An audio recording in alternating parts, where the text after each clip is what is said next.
예레미야 51장 11절부터 19절까지 말씀 제가 봉독하겠습니다. 화살을 갈며 둥근 방패를 준비하라. 여호와께서 메대 왕들의 마음을 부추기사 바벨론을 멸하기로 뜻하시나니 이는 여호와께서 보복하시는 것 곧 그의 성전을 위하여 보복하시는 것이라. 바벨론 성벽을 향하여 깃발을 세우고 튼튼히 지키며 파수꾼을 세우며 복병을 매복시켜 방비하라. 이는 여호와께서 바벨론 주민에 대하여 말씀하신 대로 계획하시고 행하심이로다. 많은 물가에 살면서 재물이 많은 자여, 내 재물의 한계 곧 내 끝이 와도다. 만군의 여호와께서 자기의 목숨을 두고 맹세하시되 내가 진실로 사람을 메뚜기같이 내게 가득하게 하리니 그들이 너를 향하여 환성을 높이리라 하시도다. 여호와께서 그의 능력으로 땅을 지으셨고 그의 지혜로 세계를 세우셨고 그의 명철로 하늘들을 펴셨으며 그가 목소리를 내신즉 하늘에 많은 물이 생기나니 그는 땅 끝에서 구름이 오르게 하시며 비를 위하여 번개를 치게 하시며 그의 곳간에서 바람을 내시거늘 사람마다 어리석고 무식하도다. 금장색마다 자기가 만든 신상으로 말미암아 수치를 당하나니 이는 그 부어 만든 우상은 거짓이요 그 속에 생기가 없음이라. 그것들은 헛된 것이요 조롱거리니 징벌하시는 때에 멸망할 것이나 야곱의 분깃은 그와 같지 아니하시니 그는 만물을 지으신 분이요 이스라엘은 그의 소유인 지파라. 그의 이름은 만군의 여호와시니라. 아멘. 오늘 우리가 풍요를 가져오는 지식과 믿음이라는 제목을 가지고 함께 말씀을 나누기 원합니다. 여러분, 인자강이란 말을 아십니까? 인간 자체가 강하다 이런 뜻을 가지고 있는 말이 이제 인자강입니다.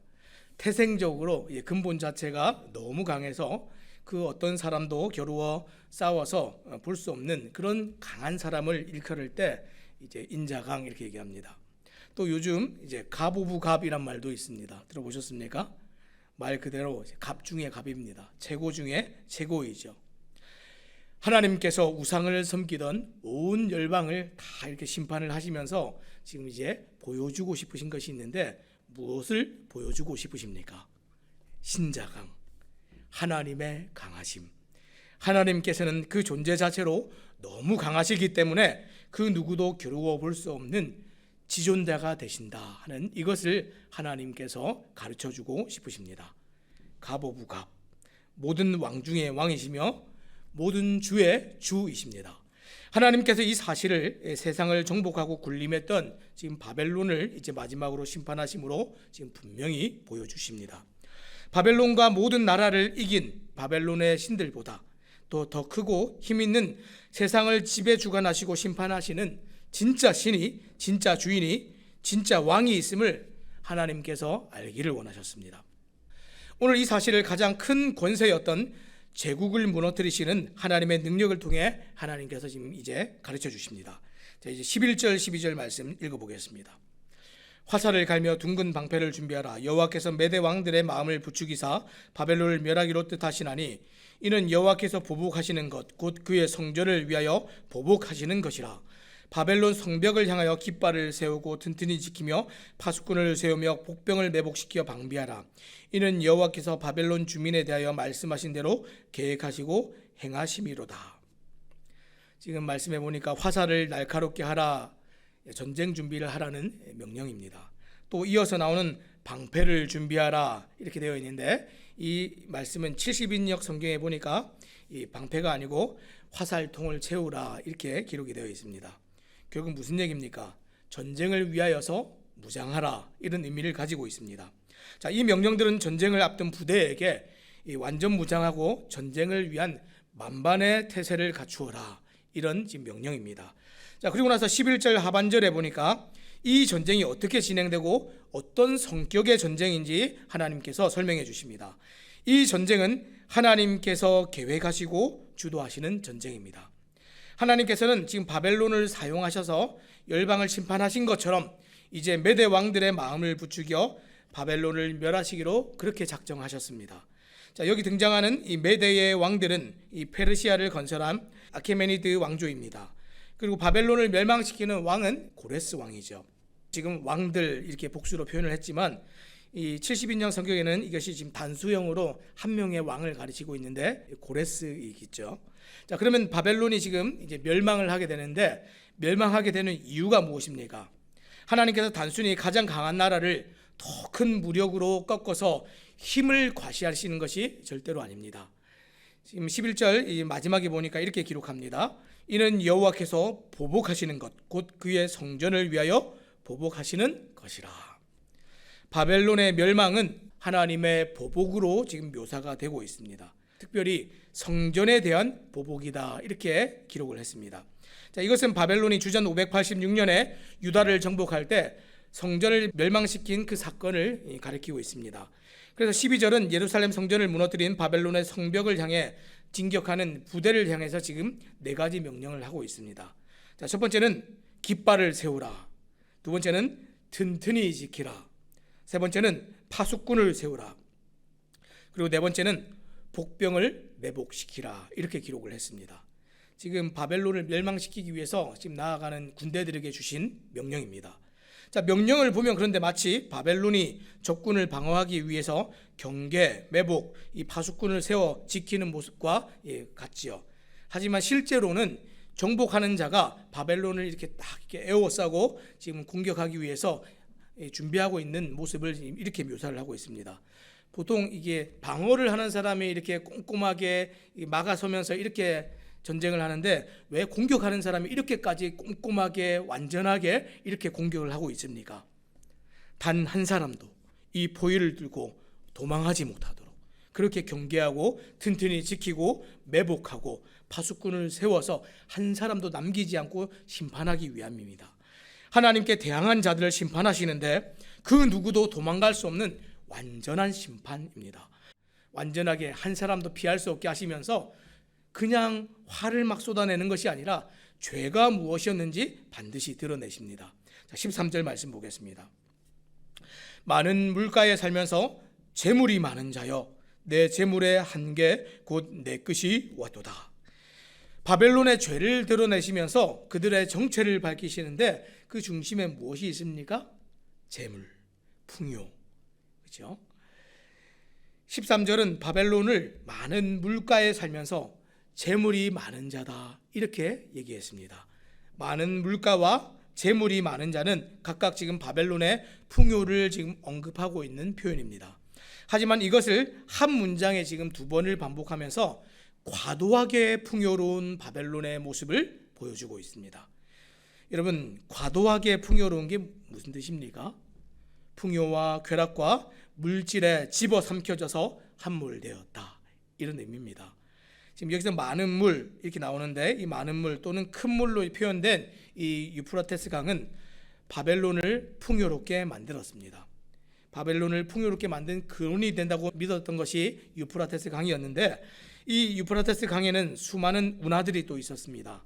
또 바벨론의 도시들은 그 주변에 다 이렇게 산재해 있었기 때문에 이 바벨론은 비옥한 농토를 바탕으로 많은 부를 축적할 수 있는 나라가 바벨론이었습니다.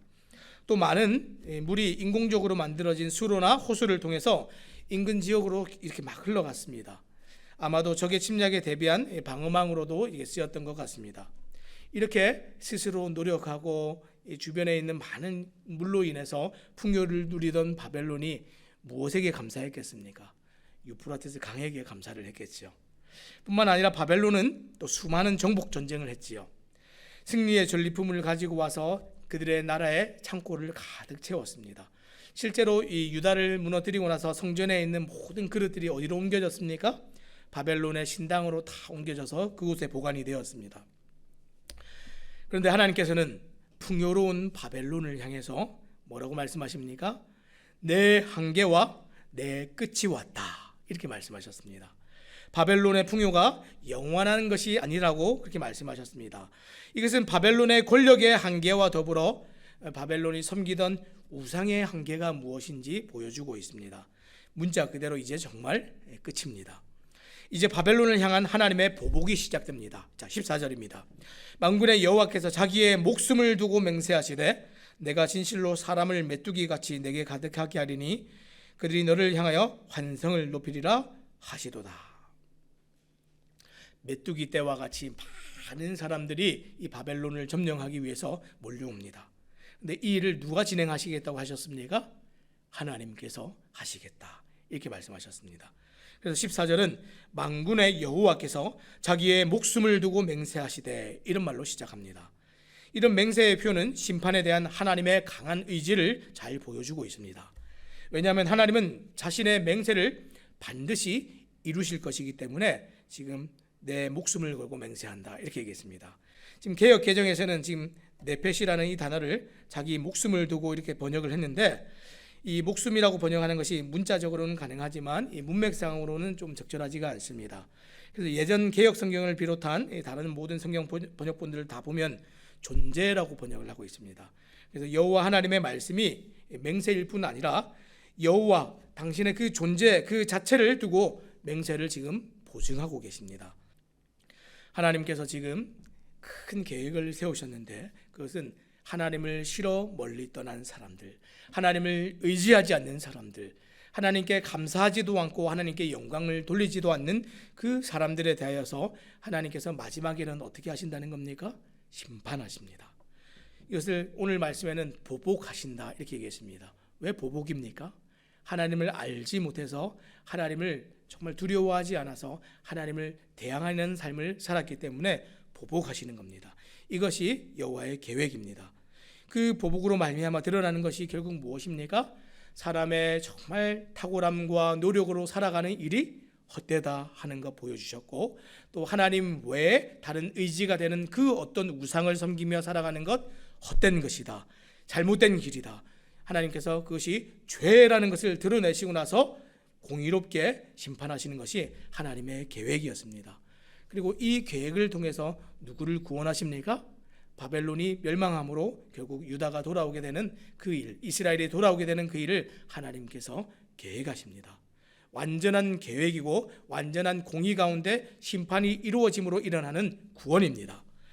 우리는 모든 풍요와 인생의 절망과 좌절과 이 모든 것 속에서, 또 기쁨과 슬픔 가운데 세상의 주관자 되신 하나님을 발견하고 그 하나님을 영화롭게 하면서 그렇게 살아가야 됩니다. 왜냐하면 그분이 찬양받으실 유일한 창조주 하나님이시기 때문에 그렇습니다.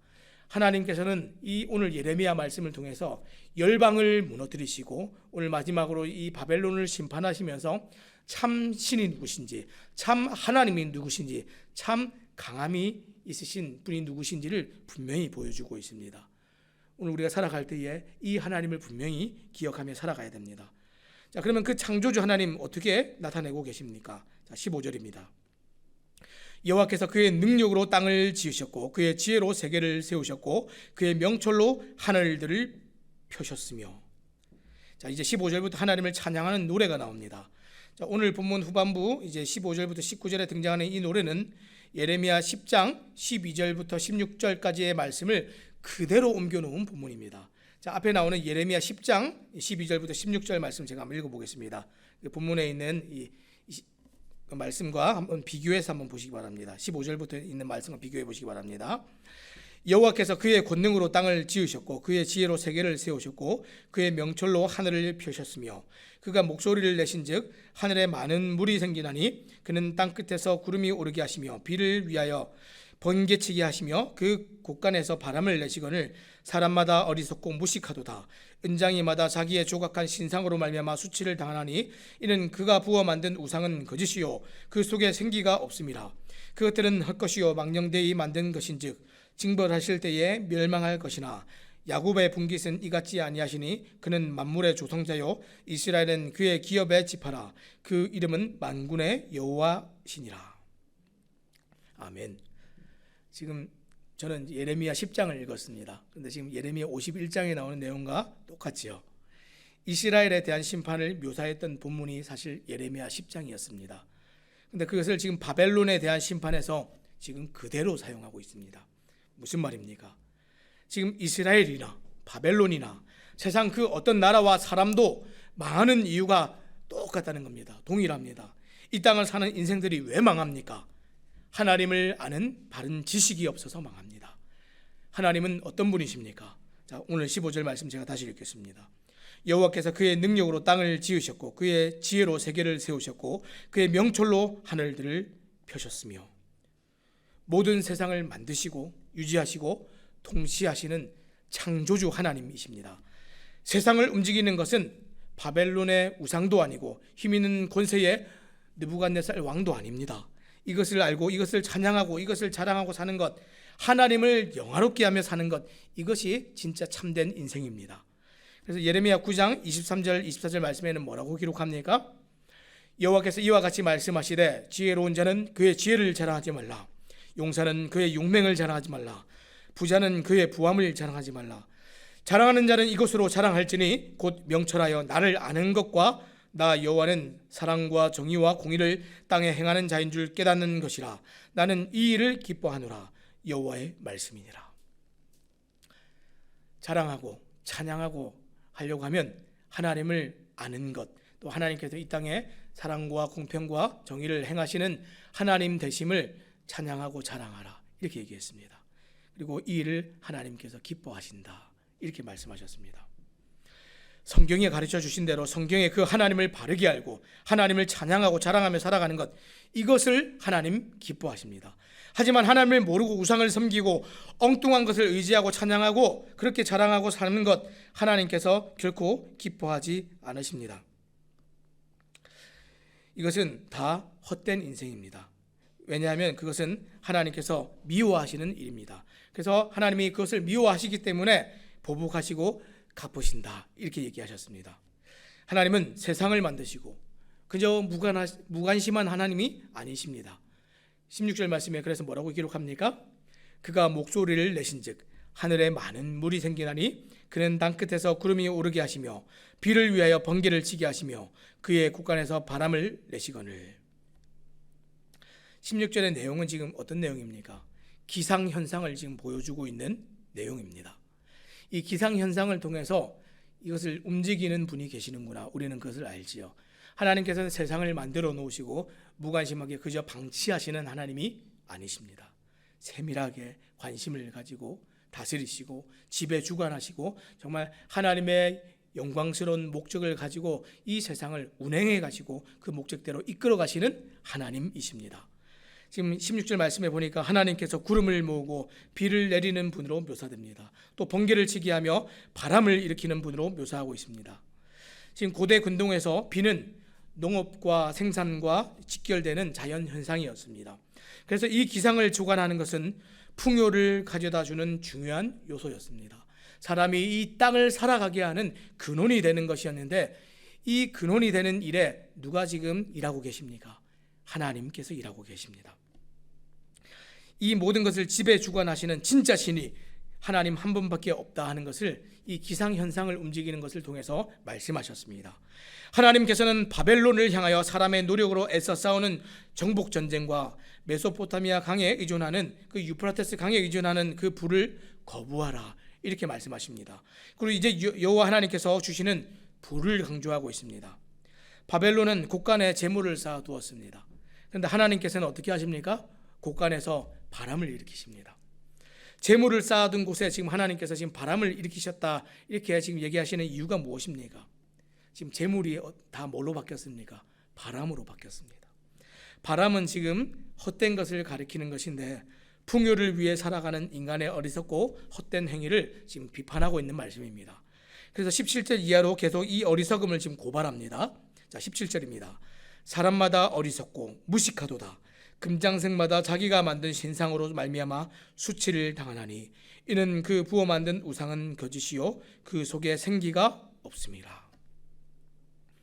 지금 위급한 상황이 와도, 지금 이 바벨론에 쳐들어오는 사람들이 있어도 이 바벨론의 신들은 아무런 힘도 발휘하지 못하고 구원도 해주지 못하는 무능한 이 우상이다라는 것을 하나님께서 말씀하십니다.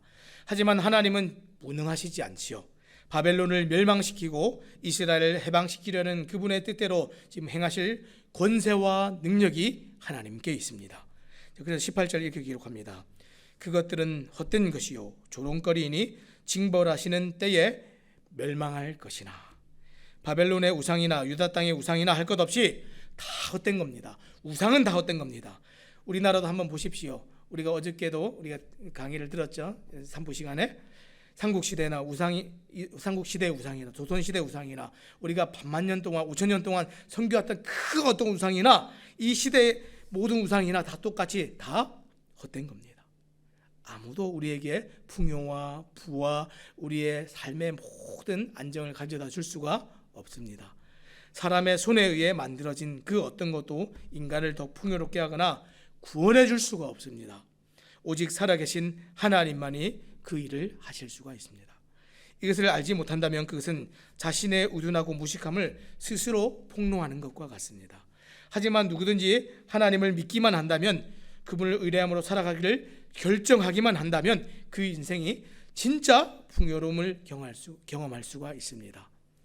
어저께 우리가 이 대한민국 건국에 관해서 들을 때 어떤 내용 들으셨습니까? 하나님을 믿기만 하면, 하나님을 의뢰하기만 하면 그분이 우리의 삶을 책임지신다라는 그 믿음 때문에 이 나라가 이렇게 지금 오늘 이렇게 풍요롭게 되지 않았습니까? 이것은 대한민국의 기적이죠. 하나님의 기적입니다. 우리가 그것을 지금 경험하고 체험하고 살고 있는 나라와 민족 아닙니까? 오늘 성경이 지금 그것을 얘기합니다. 그 어떤 나라도, 그 어떤 우상도, 그 어떤 힘도 다 헛된 것이라는 겁니다. 자, 19절입니다. 야곱의 분깃은 그와 같지 아니하시니 그는 만물을 지으신 분이요 이스라엘은 그의 소유인 지파라. 그의 이름은 만군의 여호와시니라. 지금 야곱의 분깃이란 말은 야곱의 하나님을 가리키는 표현입니다. 한 사람의 분깃은 자기의 부모나 조상에게서 물려받은 그 유산을 지금 분깃이라고 얘기합니다.